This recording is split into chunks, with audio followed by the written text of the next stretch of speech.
Hello, everybody. Thank you for joining on time. We have a whopping 100 plus folks already and many more joining. And that's not surprising given the guests that we have today. We are back with the fourth edition of our monthly Fireside Chat. And this time we do have one of India's biggest icons who has a veritable fan following of her own. And the 100 plus is absolutely not surprising for Thankam or me. Please join Thankam and me in welcoming Captain Dr. Usha Banerjee, currently the Group Director Nursing of Apollo Hospitals Group, India. Usha, a warm welcome to the Fireside Chat. Thank you so much. Thank you, Indrani. Thank you, Tangam. This You is know, a great honor and a privilege, and I thank all the audience that have joined in to listen to our story today. Thank you. Thank you so much. And I must make a mention, and I think it speaks volumes of her professionalism. She's not doing too well. She's a bit under the weather, and yet she despite a physical, despite being a little under the weather. So thank you very much. We really appreciate that. Now I know Captain Dr. Usha Banerjee needs no introduction, but I'll still go ahead because we also have a lot of folks from other hospital groups as well joining. She is a gold medalist in nursing from the Armed Forces Medical College, Pune, and she's 3 decades of distinguished experience spanning across military nursing services, academic nursing, and now corporate hospitals. So that's that's a potent combination of career experiences to have, and we really can't wait to dive into some of that. She has headed nursing services for India's top corporate hospital groups like the Manipal Group, Max Group, and now India's biggest group, Apollo Hospitals Group. A versatile professional. She has an MBA, a diploma in training and development from ISTD, a PhD, and not surprising that she's also been a President's Awardee. At Nurse India, we've had the privilege of watching her communicate and in action from very close quarters through Anicon. My first impression was, my God, here is a leader who, when she speaks, the audience sits up and listens. And I saw her in action conducting a panel discussion. And, it was such a marvelous experience, such a powerful communicator and a personality.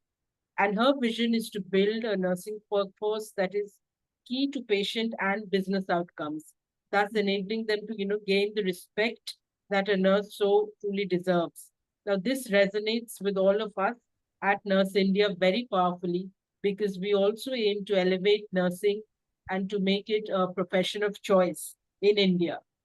So, welcoming once again this powerful, towering personality to our fireside chat this afternoon and handing over the mic to another icon of the country, Thankam Gomez, founder CEO, Signia Healthcare, and partner Nurse India. Over to you, Thankam. Thank you so much, Indrani, and I am very, very excited to be doing this today, and especially with Captain Dr. Usha Banerjee, a good friend of mine.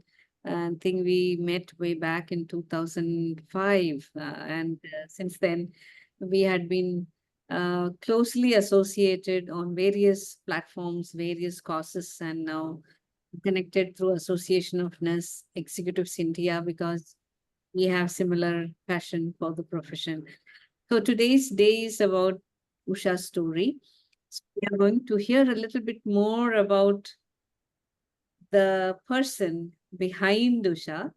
All the audience sitting, you might be knowing a lot of stuff which is there already, but some of the things that I hope that Usha is going to share today is going to be interesting and motivating to all the people who are here today.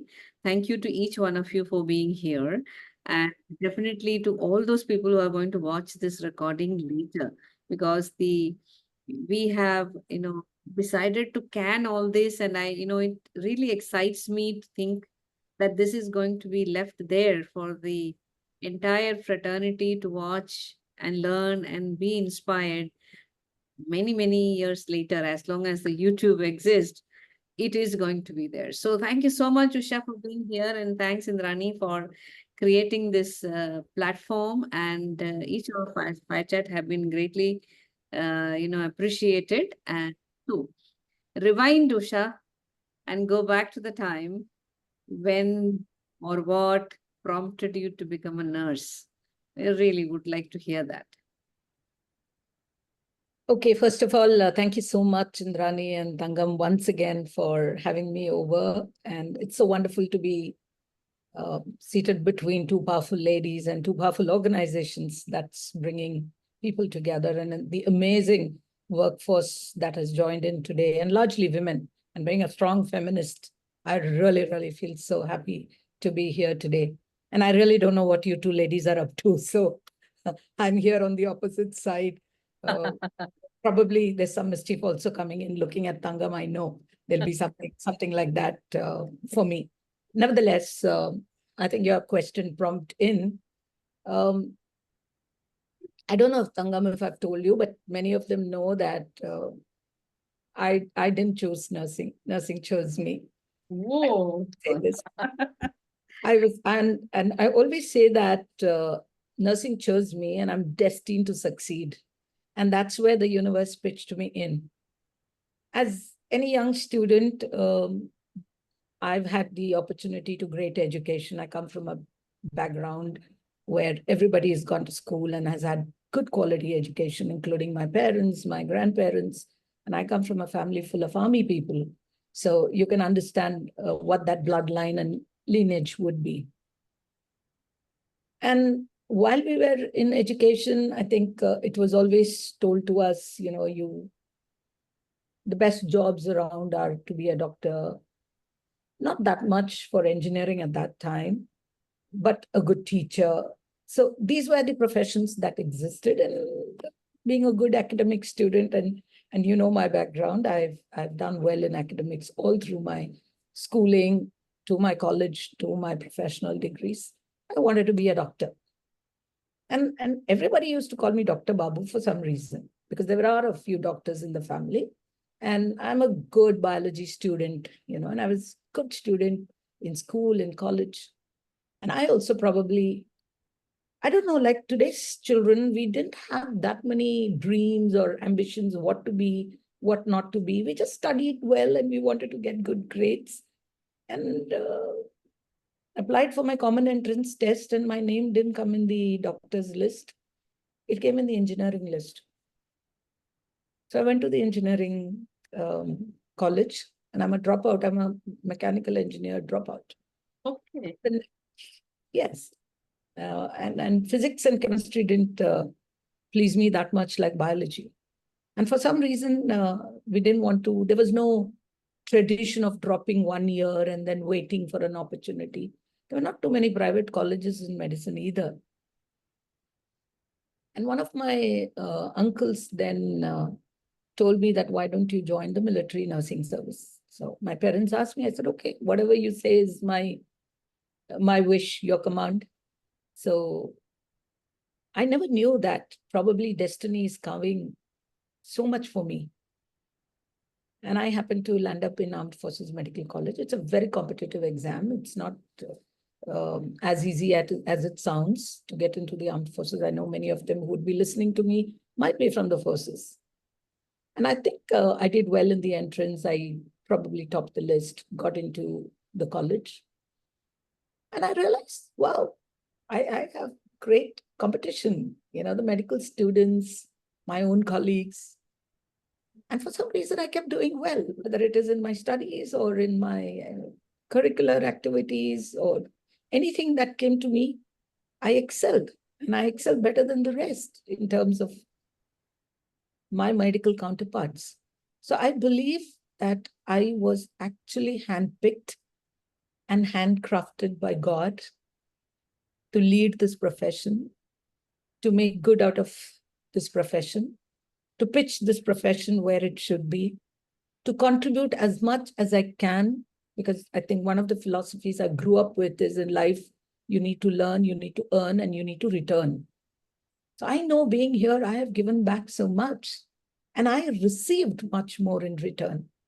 So that's my journey, Tangam. So never was intentionally being prepared for being a nurse, but I think the best thing that happened to me was to be a nurse.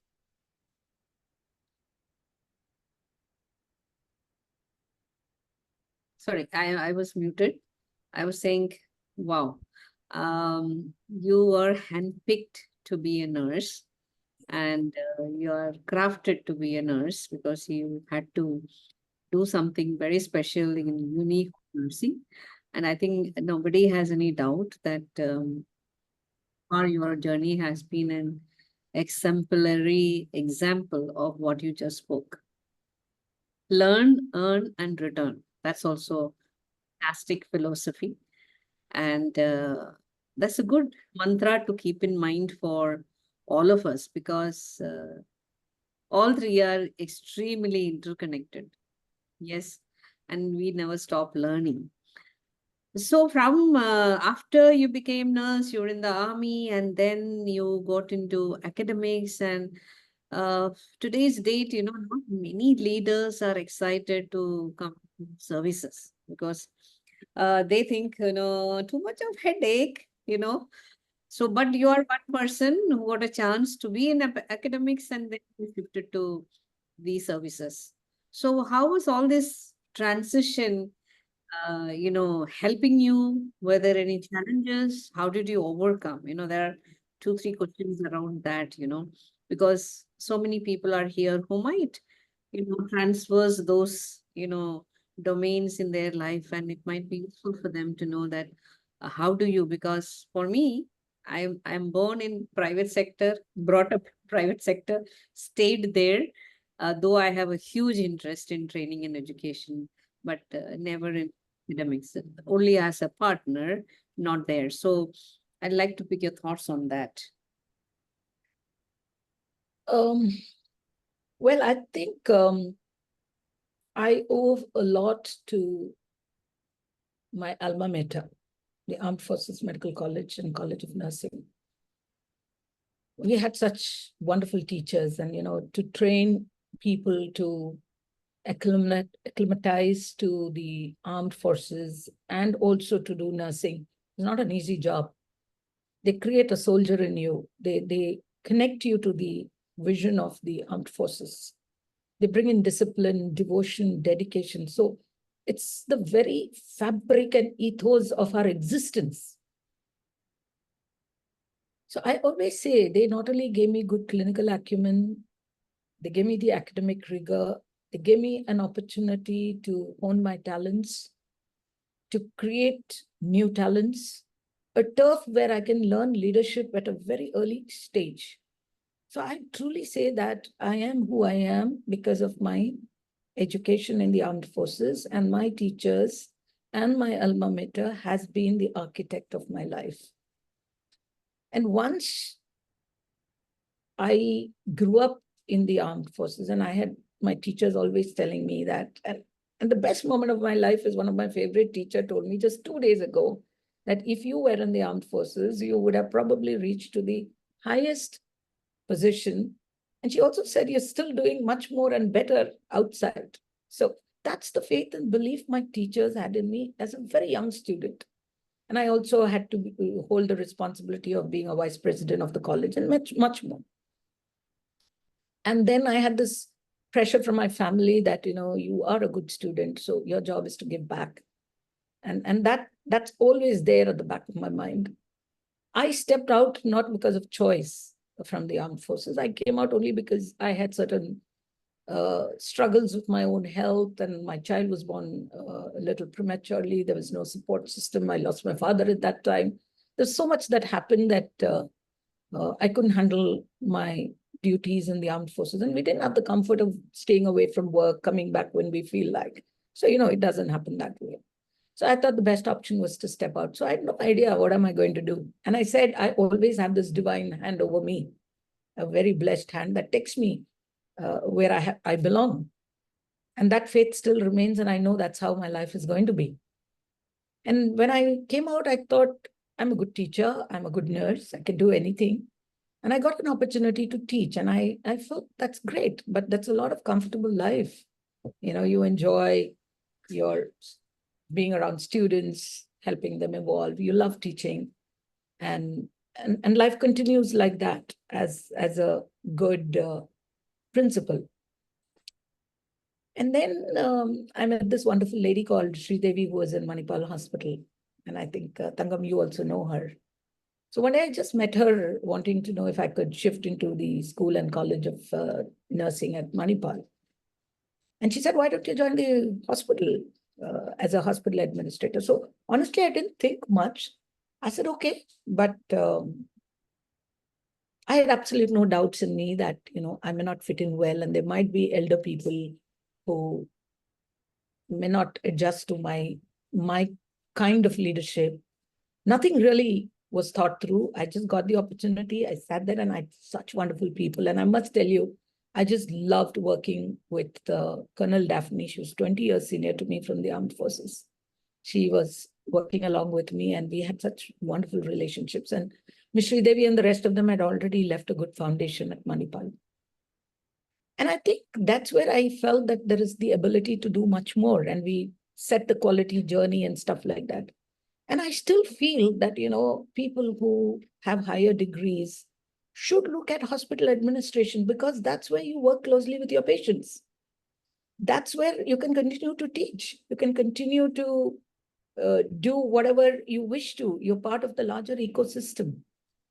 So though we have several choices, I think we should never choose just because of comfort. You want to be comfortable, you want to get those days off on Sunday, you don't like a night shift. It doesn't work like that. So I think my advice to everyone is try and see where you can bring in maximum benefit to the healthcare ecosystem at large. So if you really want to do education, then try and go beyond your institution and improve the education system in the country. You are in the hospital, try and see what best you can do for your patient. And I tell you, okay, it sounds good that, I shifted, I worked in the best corporates. Yes, I think that trajectory didn't happen to many. And I was probably one of the earliest ones to walk this path. So I didn't have a course which I could just follow. And in those days, we didn't have so much of media and connections and communication that we could pick and choose information. So I say that it's been sheer hard work. To reach the top is easy, but to sustain and sit there is not easy. There's no single defining action. There's no grand program. There is no killer innovation. There is no miracle or magical moment. It is sheer, resilient, hard work, persistence that keeps you where you belong. Otherwise, you get uprooted very, very easily. And I thoroughly enjoyed the love, the respect, the empowerment, the opportunity to do the value that I bring in to the nursing fraternity, and the value that I received, especially now working with Apollo for 2 decades. It's not easy. For Apollo to continue to nurture me. And I say it's such a great institution. It's one of the biggest organizations in the world. And then working closely with a man who yet is another divine Yug Purush, the greatest healer who walks the earth, Dr. Pratap Reddy. And being up close with him is the biggest lessons you learn. And of course, his family, we all know Dr. Preeta, Dr. Sunita, and Madam Shobna and Madam Sangeeta, how closely they network. So for me, the journey continues, Tangam. Great, interesting, challenging, rewarding, valuable, giving, receiving. Not easy, but I just wish wish to continue on this path, and wish to receive as much learning as I can while I travel on this. Thank you. That is absolutely inspirational, Usha. So the key words that I hear is that it's nothing that happens just like that. There is a lot of hard work, persistence, and resilience. So I remember this, that the magic does not happen in the comfort zone. So, like I tell a lot of youngsters today, that, when they see you, that, wow, can I become like her someday? When someone sees me, they'll say, wow, can I become like her someday? So I tell them, you can become better than me. You can always become better than me, provided you are willing to invest the hard work, the resilience, the persistence that you were saying, and focus what you want to be. And I really hope all the nurses sitting here, the leaders, the youngsters sitting here, take this with you today, that, the stories that are the real life stories that are being shared in this platform, listening to Usha, should inspire you to say, I cannot be sitting in my comfort zone. And she said, I want my Sundays off. I don't want my night shift. I will do this course so I can escape the night shift. And also, one more thing that Usha mentioned is worthy to notice. And I was telling myself, yeah, I enjoyed all that. In the services, you can do all that you want to do. If you want to teach, you want to train, you want to do whatever you want to do, you can do that if you are willing to put in your hard work. So, fantastic journey, Usha. And yeah, I always have huge respect to Dr. Pratap Reddy. I always call him Papa Reddy because he's the papa of, private healthcare system in India. And that place is there for him forever. And whenever I met him occasionally, I don't know, you were the one who first introduced me to him. When I came to Delhi, you called me for a function in Apollo. Once I reached Fortis, Basant Kunj. That's where we interacted. And Dr. Pratap Reddy was mentioning to me that, did you notice that our emblem has got a nurse? Our logo has got a nurse. So probably that's the time I realized, oh yeah, that is a nurse in the logo. And she said that logo. Coupon. I would request everyone to mute yourself, please. I'll start calling names if you don't mute yourself. Okay. So, that day I really told Usha, oh, wow, yeah, this is really great. So that organization always believed. Rekha Pandey, please mute yourself. My humble request to all of you, please do not disturb the conversation here. Either you stay muted or we will be forced to remove you from the group. So please don't do that. Indrani, please feel free to remove, because the chain of thought starts breaking. This is a conversation, and when someone speaks in between, we tend to forget what we are trying to say. So coming back to Dr. Pratap Reddy, I mean, I would say that you are lucky that you started with him and you're still with him. And I huge respect to you for being there and being such a large organization. It's not easy to sustain the job. That is also another lesson for everyone to learn today, is that Anasaya, it's a big lesson for each one of us to know that anything that comes to you is not coming free. And you cannot just sit tight in that chair and expect that, you will be seated there all the time. So it needs effort, focus to remain in that seat. So that means you have to continuously innovate yourself and be creative and be updated. You should know that, what's happening in today's world. That's how we stay relevant, and that's why you sustain what you have achieved. So great, Usha. Now we move on to just ask you Before you continue, I just wanted to say about the logo part. yes. I think not too many organizations pitch nurse on their logo. None. This is 40 years ago. 40 years ago, Apollo is 40 years old. So can you imagine the vision of Dr. Reddy to make the nurse the central point of the entire ecosystem and the enterprise? So it's so important for every nurse to value this. And my entire efforts has been to ensure that I breathe life into that logo. And And I believe that even if you cannot add days to patients' lives, you can add life to their days. And it's so important for every single nurse to feel that value when she enters in. Every single human being who is part of the Apollo ecosystem has that nurse, whether it's in their lanyards or it's in their pocket squares or in any part of our documents. What a privilege, what an honor.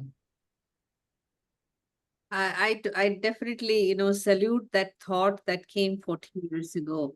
We will, I'll pick on that logo and the centerpiece a little later. But right now, I would like you to focus back on your journey with patients. And would you like to share something very memorable about any patient? All of us have more than one patient in our memory that they never go away. So I would like you to, think about that one patient whom you will never forget and share that story. Well, fortunately for me, I sit inside the hospital. I'm not sitting in a corporate office. And I sit right in the middle of the patient care units. So for me, every time I enter and exit the hospital, I just see people, families, patients. And every time you meet someone, you just don't pass by them. They just leave something behind. They leave a little bit of themselves behind in your mind. And every time you meet that, and we are a quaternary care hospital, and people don't come with simple diseases, and we do complex work. I just feel fortunate that God has given us so much.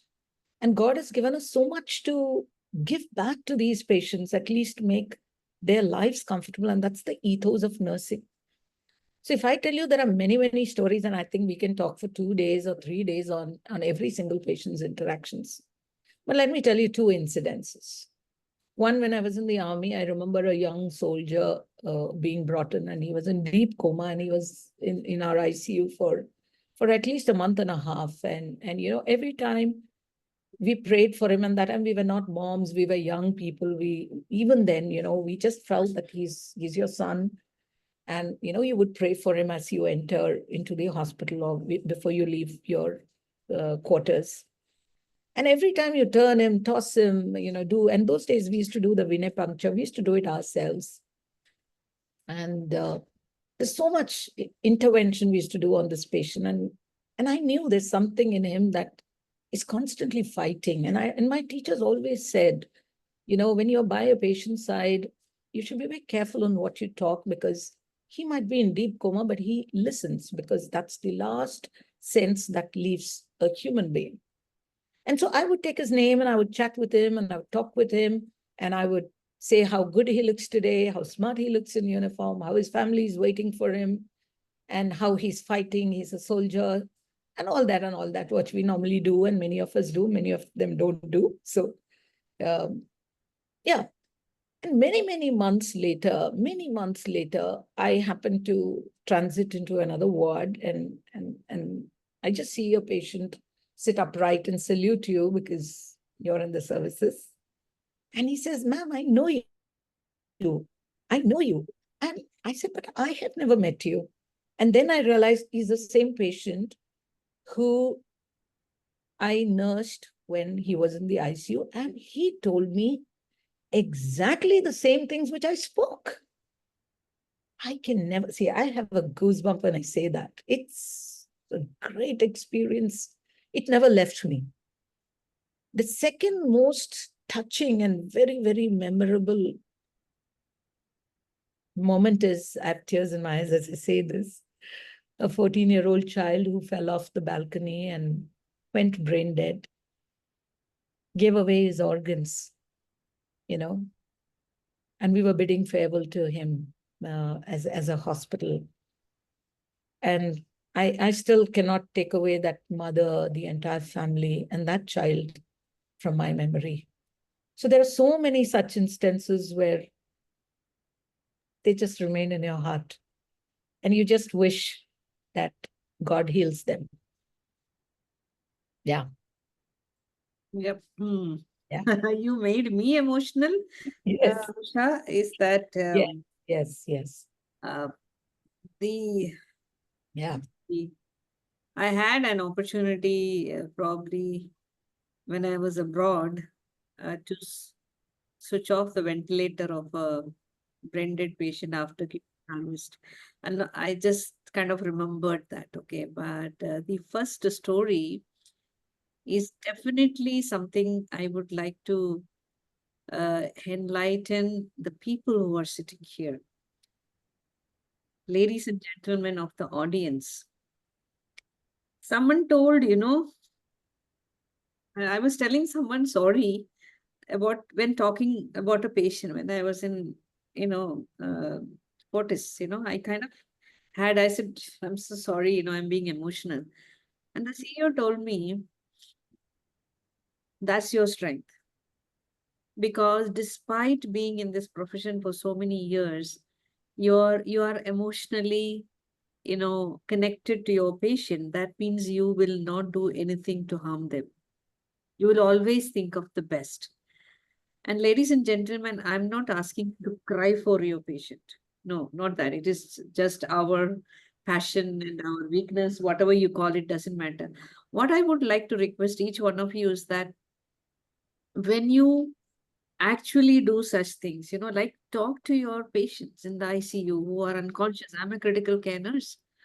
And, when you were saying that, you're continuously talking, I have many such stories in the ICU where the patient, most of my experience was in the Middle East.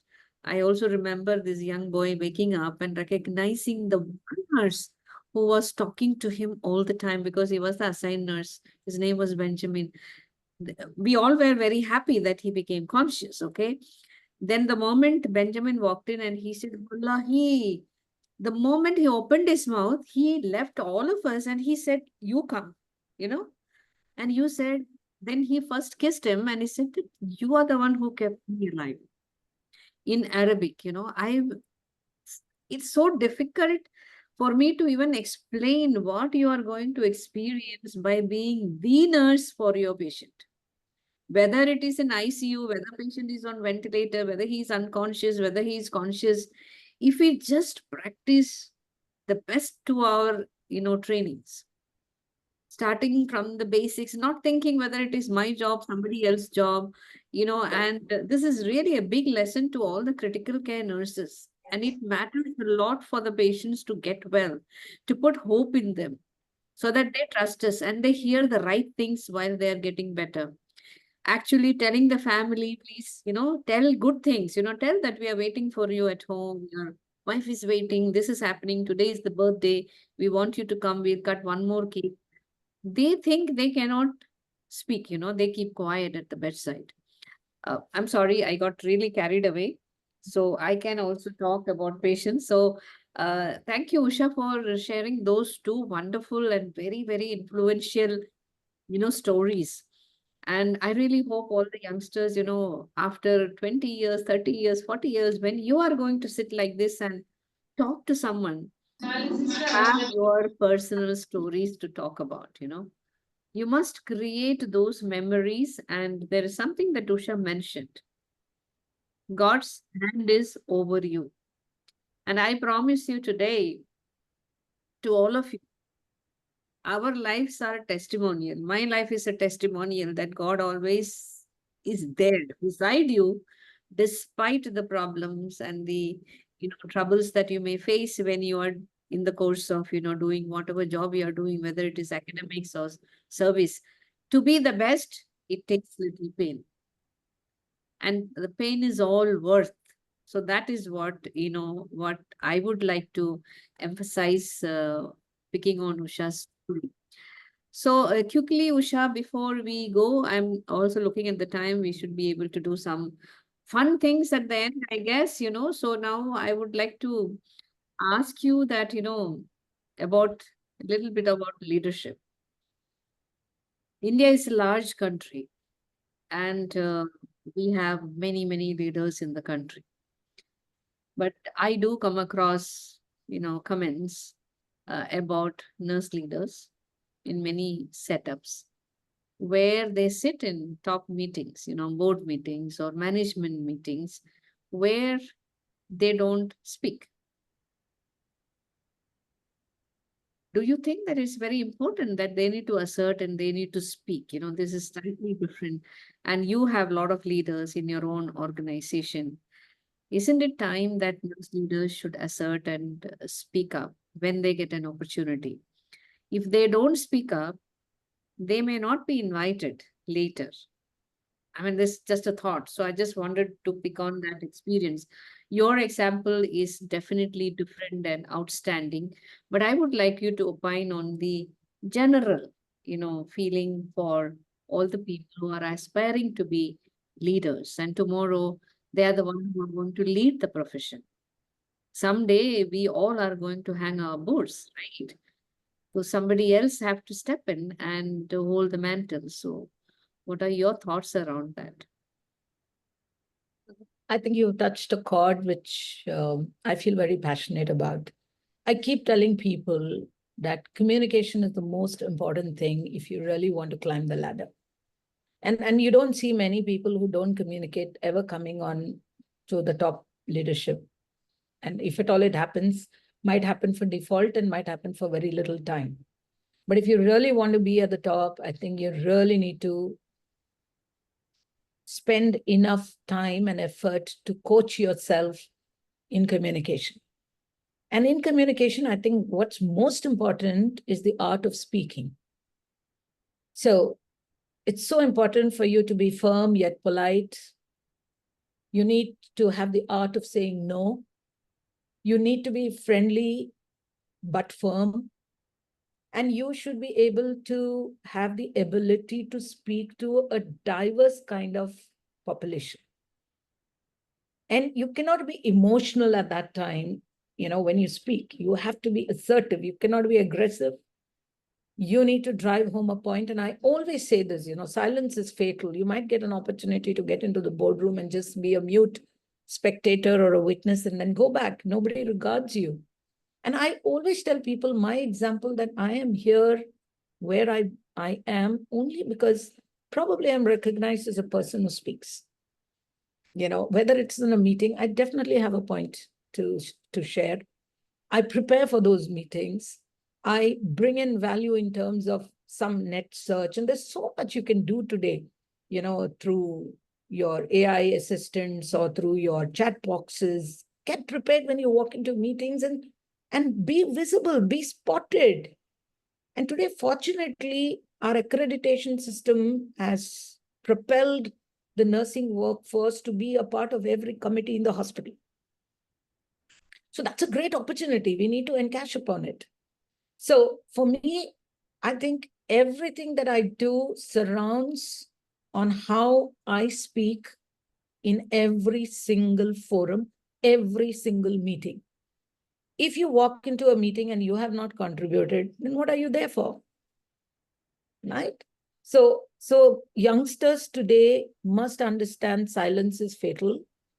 You need to bring in value in terms of your communication. You learn, I keep saying this, I don't know, probably there are case studies against me, for me, I do not know. There are a lot of media articles that surrounds me where I keep insisting on people learning to speak English. And I believe it is so important because, and I want that to happen right from the school level to every professional nurse. All of us belong to some community, some region, some language. And we're pretty good at it. It's our mother tongue, it's our regional language. Two, I think it's important to know the national language because we are Indians. We want to be a patriot to our country. It's not just on Independence Day or on Republic Day, but that's our national language. It'll be good for you to learn. Three, it is mandatory for you to learn English and learn everything about English. So you don't have to go through an OET class for that. If you did, right from the time you entered the professional arena. And talking the right language is so important. And of course, if you have an interest in many languages, you can always learn. So English, communication, and the art of speaking up forms an important aspect of leadership. Second, is you touched only on speaking up, but I would like to add just 2 more points on this. I think we have to move from being tactical to transformational because you are leading a multi-generational workforce. And you cannot be having authoritative, autocratic, bureaucratic, or even democratic leadership every time, or a laissez-faire. You need to be prepared to bring in intellectual stimulation. You should be an idealized influencer. You need to have that inspirational motivation for your teams. And you should also have individual consideration. And that's what I think are important traits of being a leader. Fantastic answer. I don't expect anything less than this from Usha. And I'm just going to reiterate once again for all the youngsters and all the people who are going to watch this recording. If you do not invest in English communication and art of speaking, I call it authentic communication.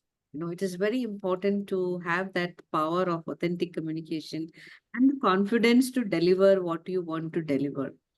I am in training and education. I do deal with a lot of leaders from different organizations, and I have seen this as an area that needs to be developed.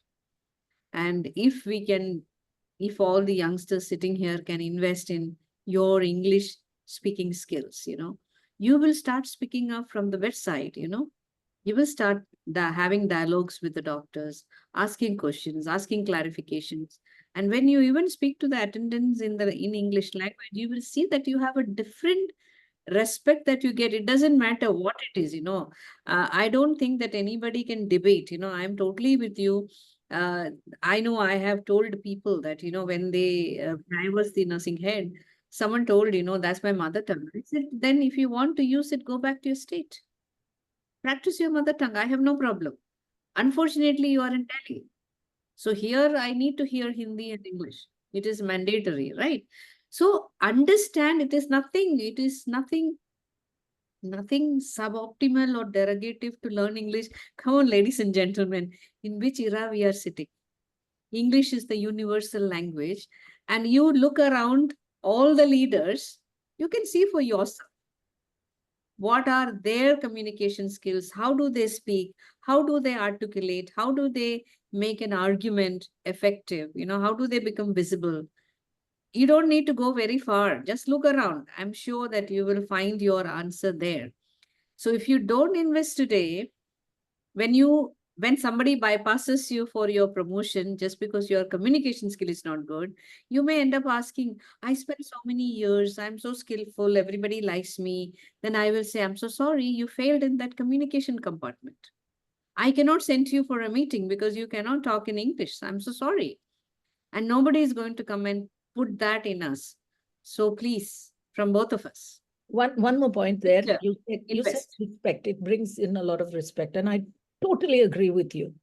Today, if the nursing profession is perceived to be, not so great, it's because we don't speak English. Trust me, this is my personal experience, and I can take any debates on this. I don't think anybody will debate on this, Usha. I'm totally with you because I know as a young nurse what difference it made to me.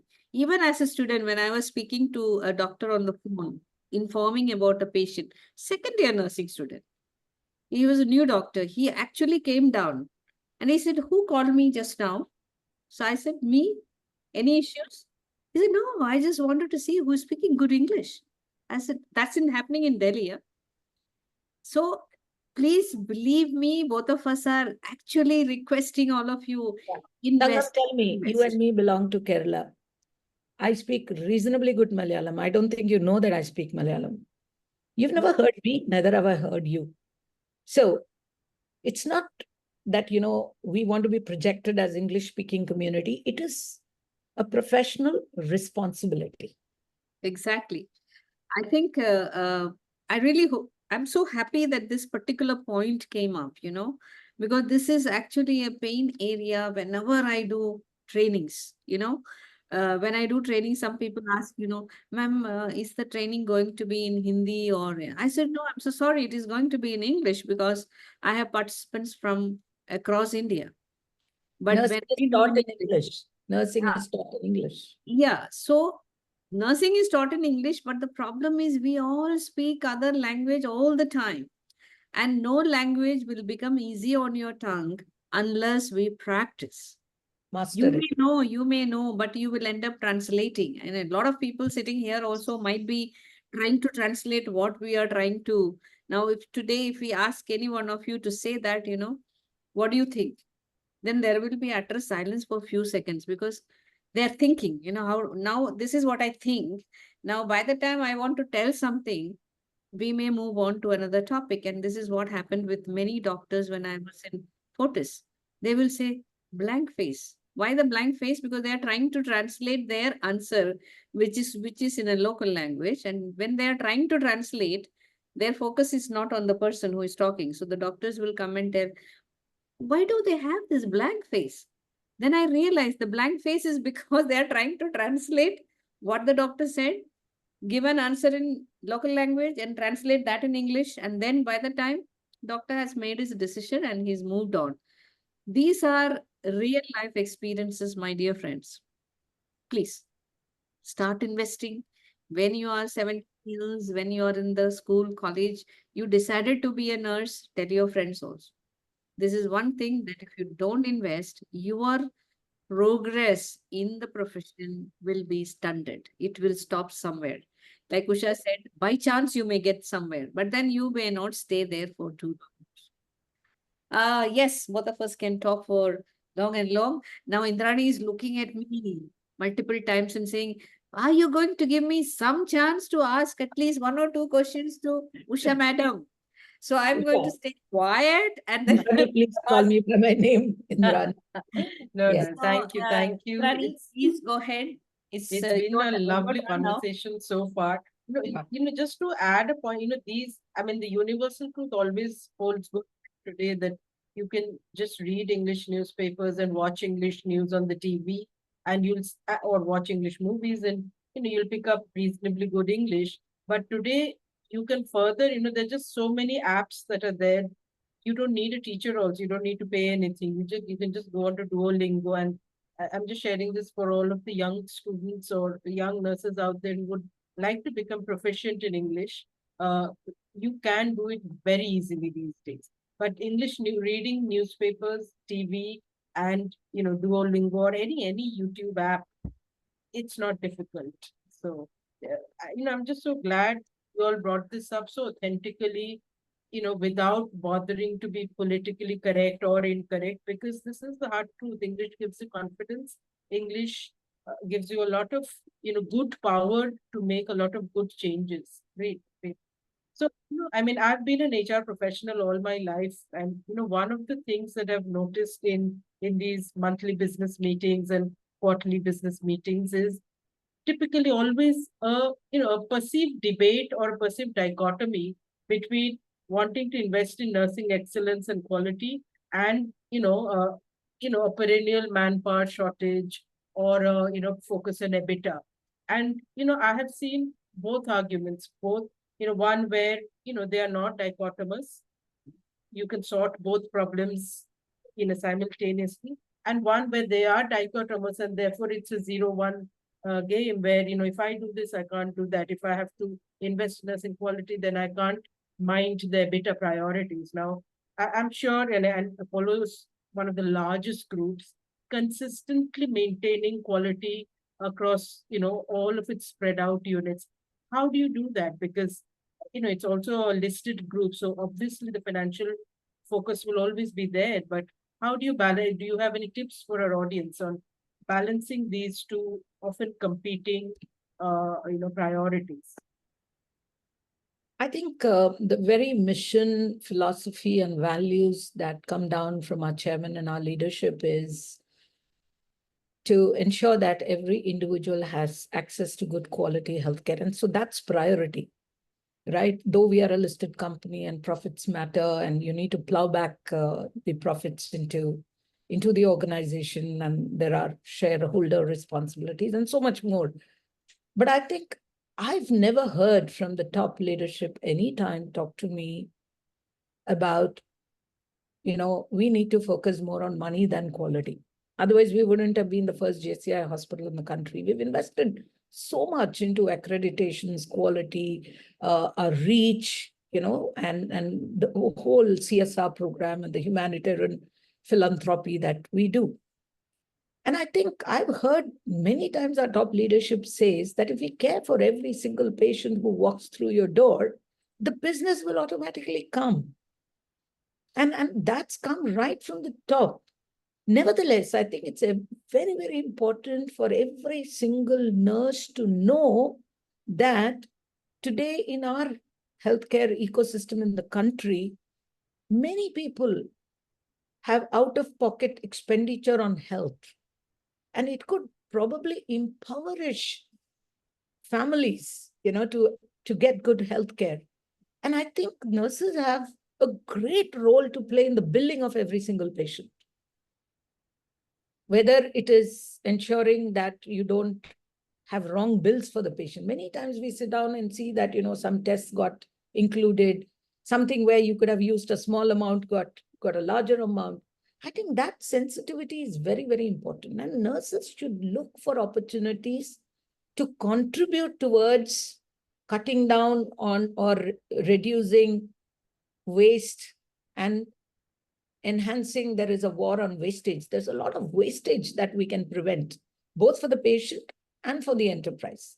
And that gets inculcated right from the time a nurse enters into the ecosystem within Apollo. So we have a champion who champions the cause of, meeting stationary consumption targets, looking at opportunities where we could minimize waste, and they get awards also for that. And nurses come with some brilliant ideas that could probably be patent, actually, where they have replaced consumables, and they've ensured that there is a right sense of billing, because the right billing is important even for our existence within the company. So I think it's a balance of both, but trust me, in my entire career here, the focus has always been on good quality care and good patient centricity in order to drive business. But I would want every single nurse to align to the enterprise at large, saying that everything that we do or we don't do matters. So that's the philosophy. Wow, fantastic. And I think the point you mentioned on the practitioner on the ground being the biggest influence in terms of waste management and other stuff on the way is just so true. And I think that's where every single bedside nurse, every single nurse, regardless of level, can demonstrate leadership. Because Yeah. you are, for a patient, it's the nurse, who's like the guardian. Yes. The doctor comes once or twice, sure, but it is really the nurse. Uh, Fantastic. I mean, we always talk of authentic leaders being courageous and being brave, to also be vulnerable, to not shy away from demonstrating vulnerability. And of course, from whatever I've seen, you're such a towering, tall personality. But I'm sure there would always be some moments where, you would also have felt low.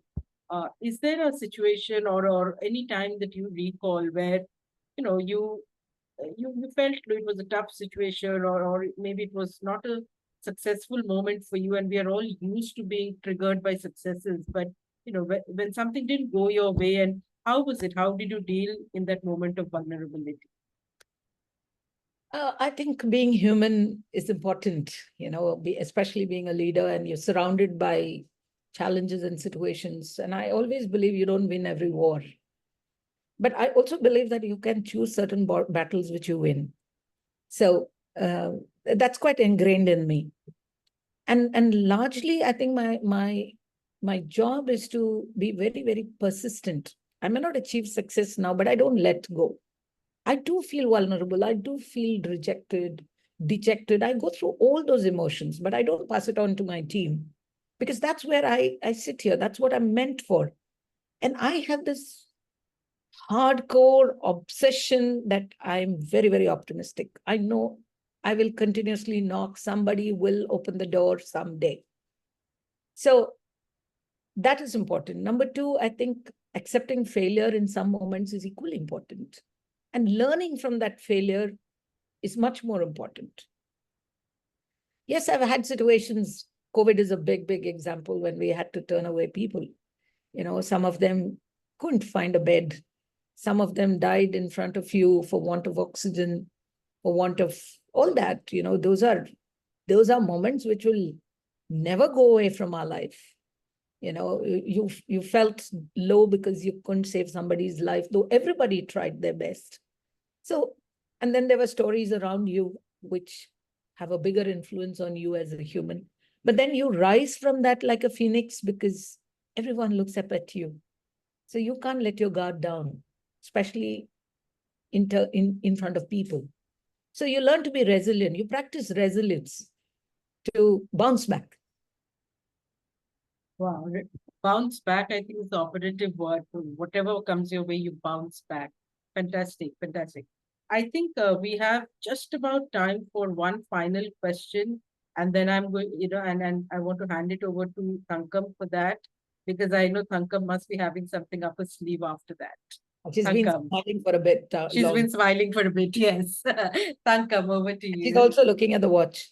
I'm also Yeah. looking at the watch, so I am, so tempted. What should I be asking? What should I not be asking? So before I take you to the fun part, I would like you to give me two things, very in short answers. Number one, what do you look forward for our profession? I kind of know what your answer will be, but I would still love to hear from you. And what's the secret of your energy? Okay. I know your Take it short, so let me go quick. Yeah. Right. My emotions are like a mixed bag for my profession. While I know that it's a borderless world with boundless opportunities, I don't see too many wanting to stay back in the country, which hurts me, which bothers me a lot, because I know I'm a very successful human being in this profession, in this country. And sadly, I don't know if I have inspired many to be who I am. I don't have too much of competition, is what I feel. So to my youngsters seated here, I think there are great opportunities. You can make the best. And India is today poised to be a superpower. And at the age of 20, 25, you don't need all the money that you are running after at this moment. I understand. There are challenges. Salaries need to be improved. Working conditions need to, and people like us are always pushing for that for our next generation. We want to leave that legacy behind. So honestly, Tangam, it's a mixed bag. Opportunities are there. People must take it. And the future is bright. Second, my energy.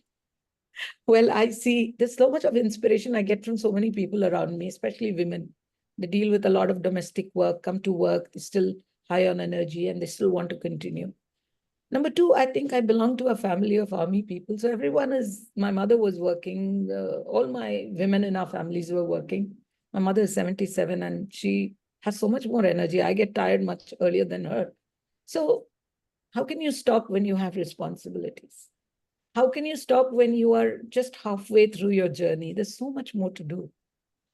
And number two, I'm a spiritual person. I practice a lot of spirituality, prayers, and that's great. And I practice gratitude. I practice resilience. And I'm mentally strong. I know things will pass. And if things won't pass, we learn to endure it. We have to. That's life. Wow. I think, Usha, that last piece is so powerful. And I really hope that all the people sitting here will go back and look at the recording and listen to that segment once again, because Usha, where she is with all the challenges that she's facing professionally and otherwise, she's still herself. And whenever I meet her, it's kind of passionate, discussion that we are doing. It's like, when she talks, I feel inspired, and she tells me she feels inspired. So we want to be inspired by you guys. We want to be inspired to say, oh my God, tomorrow is going to be far more brighter than what it was for all of us. I really look forward to that, So we are 159, and before I ask you to do something very special, I'm going to ask you a very 5 questions, and not me, Indrani. Just do the rapid Okay. fire, and then I'm You going want me to do that? Oh, okay. Yes, do the Okay, rapid so fire. we have a rapid fire for you. Can I Just one. pass? No, you can't No, it's pass. very easy, not at No, all. it's difficult, just don't very, worry. very easy. Okay. Favorite movie star? I just love Will Smith and Jaden Smith. Oh, Okay, okay. Are you a coffee or a tea person? Well, I think lately coffee, black. Black, okay. Reduce, Beach, huh? beach vacation or a mountain getaway? Beach any day. Okay. Morning person or a night owl? Morning. Early morning. Great. High energy. And with that, I'm not even going to ask you the last question because I know Thankam's going to actually make you do that. Your hobby. Oh, I have so many of them.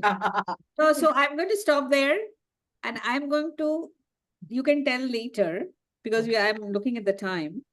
I know that Usha is a bundle of, many talents. I have seen it here, there, like that. Out of that, for all the audience sitting here and all the people who are going to listen to you in the recording, एक शायरी हो जाए. Isha. Wow, wow, wow. Please. That. Usha. Oh, you So, Thank God you didn't ask me to dance. I can't. My leg is not okay. Okay. that we will do some other day for sure. Okay. Okay. Let me connect where I started. I told you that my life is very divine, right? It's God's creation of where I need to go and stuff. So just trying to bring in a, simile to what I started with. I'll end on that note. I say, fanush bankar hawa jiski hifazat kare. It means when you're like a lamp, when you're like lit lamp and the wind is protecting you like a guard. So फानुश बनकर हवा जिसकी हिफाजत करे वो शम्मा क्या बुझे जिसको रोशन खुदा करे. क्या करे? Wow, wow. Wow, wow, wow. क्या बात है, Usha. So That's I a, have no fear, no favor. I know life is good. My life will be good. God is there. I think, fantastic ending to this conversation. A life of gratitude, a life of resilience, a life of spirituality, and life of undying optimism and passion is what you have seen throughout this conversation. And I see a lot of comments that are coming appreciating you. So I would only reply on your behalf to all of them. If you want all these appreciation, adoration, everything to actually be real and truthful, let it shine in your life. Let Usha witness that this is what you learned and this is what you are asserting. So Usha can be proud and say, oh my God, I have too many good people that I don't know what to do with them. They are so good. They are so good. I'm seeing so many Ushas. That's my desire because Apollo is the largest healthcare delivery system. And if we start creating more Ushas and more better Ushas, I think the world is going to be definitely a far better place and our profession is going to be heading towards where we are supposed to be. Ladies and gentlemen, the respect, the place that you want needs to be earned. So, Usha, last, word from you before Indrani says goodbye. I think I have immense gratitude.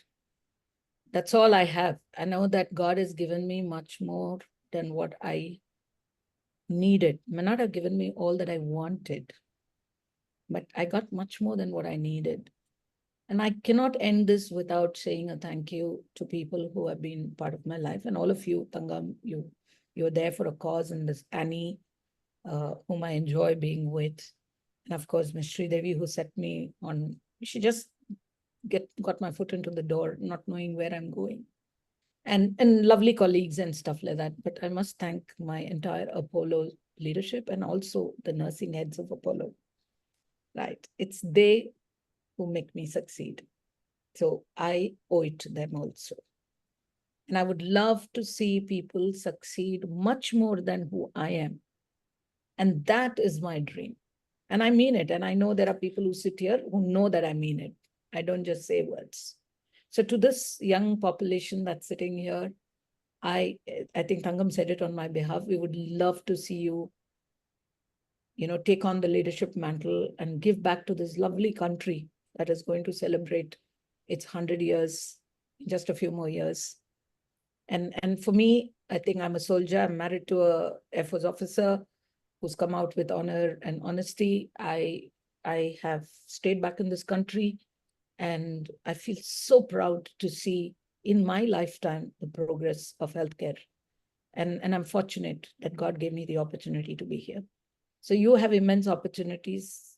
Just be clinically competent, be socially sensitive, be ethically engaged, strive for safety, have a quest for quality, have a compulsive compassion and an obsessive optimism, and be a lifelong learner, and the world will belong to you. Wow, fantastic. That's been such a divine session, honestly. And, your gratitude just spurred forth. I think, if anybody was having a bad day today morning, just listening to the session, at least will be filled with gratitude. Thank you very, very much. It's been a privilege to have hosted you. Narsinga will be forever grateful to you. Thank you, Thankam, as always, for breathing life into the conversation. And, may you stay very well. May we wish you good health. We wish you lots more, like you said, only Aadhi journey hui hai. We wish you lots more in the days and years to come. May you really travel a runway that you want to travel on. Thank you so much. And with a lot of gratitude, we'd like to end this session. Thank you very, very much to the fantastic audience of close to 300 people. And that is brand Captain Dr. Usha. We normally have about 100 people. We've got 300. Thank you very much. Thank you, everybody, for your time. Love you. Thank you, everyone. And thank you, Usha, especially. Thank you very much. Thank you, Indrani, for hosting this. And we will see all of you in another Fireside Chat. Watch out. So thank you once again. Have a fantastic day. God bless you. Bye-bye. Thanks, Thank Usha. you. Bye-bye. Thank you. Bye-bye.